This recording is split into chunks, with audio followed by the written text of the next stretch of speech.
Right, part of the process of turning all of this into fertile, usable ground, all the way down there to where you see the vehicle right now, is to take the allelopathic compounds that were left by the eucalyptus trees, take that out of the ground, and the best way to do that is by using biochar. Here you see a bit of biochar, and it's basically when you cook wood or leaves, any organic stuff, when you cook it at a high enough temperature in the absence of oxygen, that you cook out all the volatile compounds. So what we're doing here now is we're busy filling this little drum with anything that any scrap type of wood, leaves, etc. is going in here. Then it's going to get covered, and then it goes into the big drum over there, and then I'm going to show you guys what we're going to do next.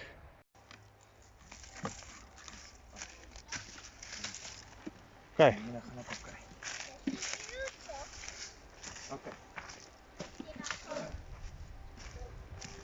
So guys, I just wanted to show you a little trick.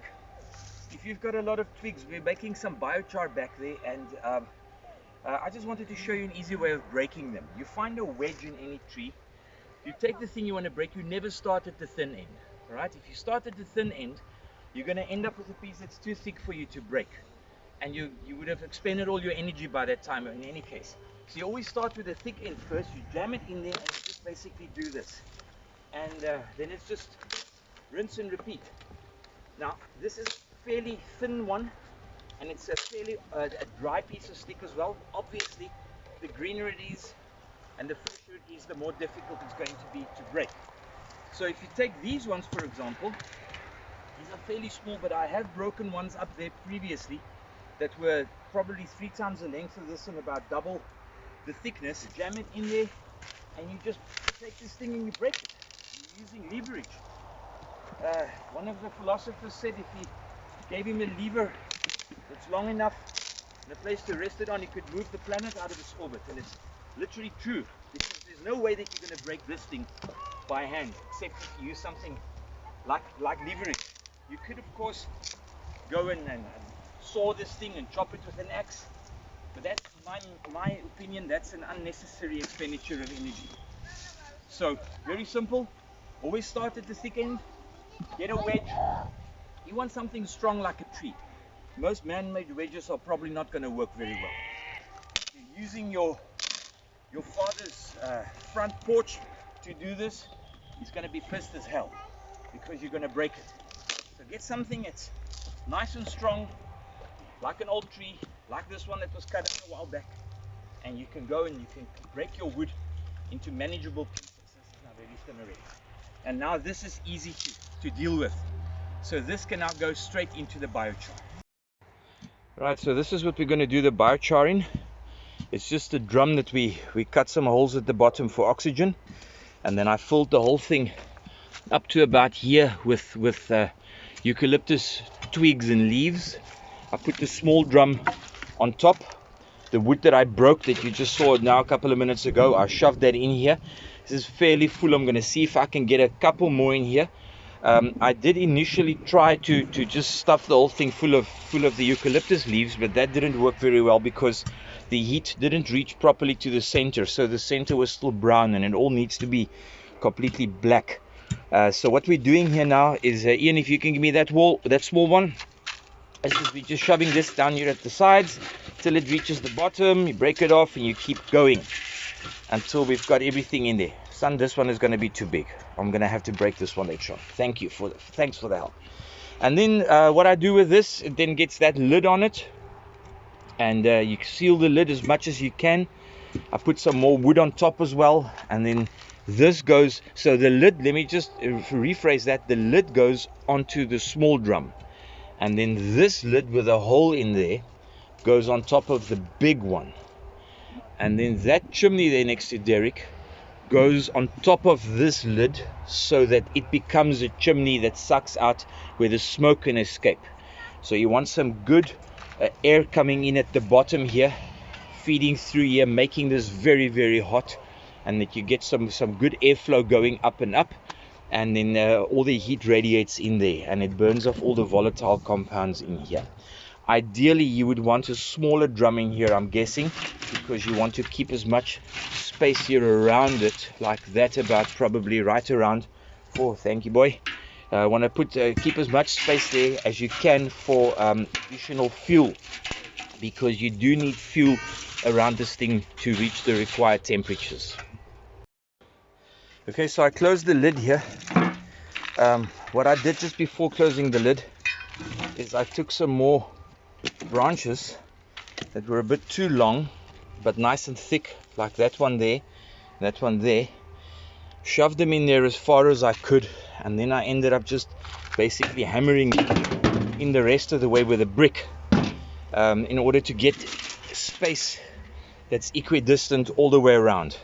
So now it's just going to get a little bit more fuel. I'm going to shove some more fuel in here on the side, and then a little bit on top, and then that guy's going to come right on top of everything.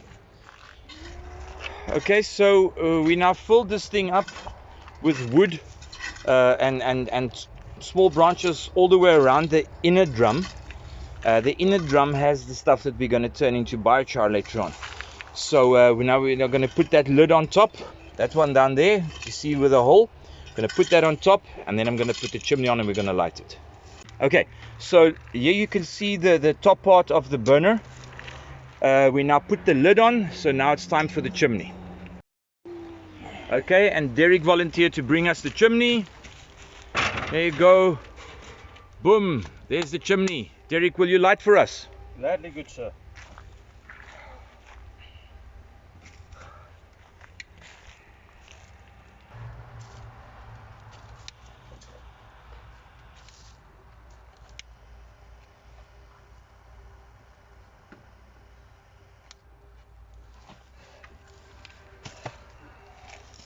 There's smoke. He's gonna start slowly. Okay. You can see the smoke coming out. This is taken. That one's burning. Good. So this is just a few seconds later, and you can see the first smoke already coming out of the chimney up there. See it down there as well. Alright, so here we've got this going. Just raked away a couple of the leaves around here, just so we have less of a fire danger.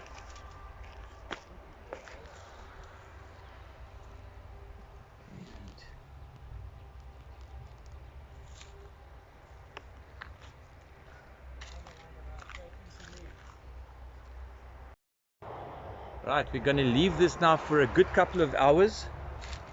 It takes usually about 3 or 4 hours for this thing to start calming down or cooling down, and then once it's cooled down completely, we'll open it and we're going to see what it looks like. But this is what we're hoping to get.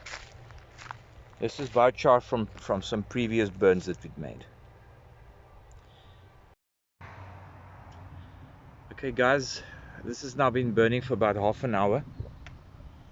I'm about 2 meters away, and this thing is extremely hot. I don't know if you can see the heat shimmer just over there. You'll notice there's no more smoke coming out, which means that a lot of the volatile stuff has now been burnt off already. So from this point on, all of this that's happening in here now is this is all now just basically a huge oven, and it's busy removing all the aromatics and volatiles from the wood that's inside.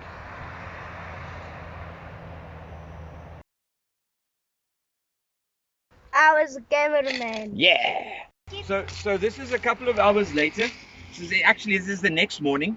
This thing is now cooled down. There's no heat coming out here anymore. So now it's ready that we can see whether we've got any biochar.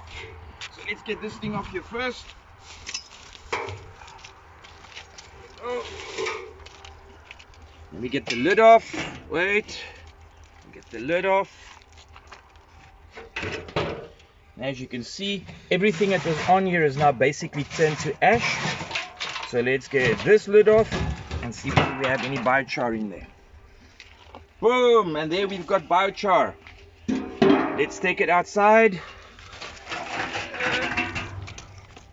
Okay, Liam is my cameraman, please follow me.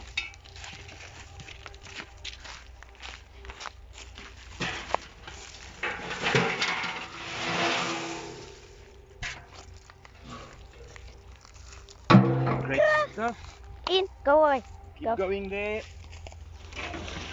So now in order, okay, you little one, stand a little bit to that side. In order to turn this into a powder, we need to pound it with something, and this works beautifully.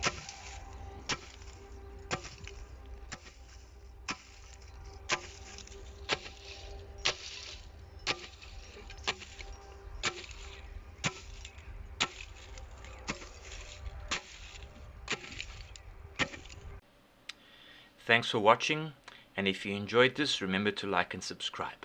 Bye.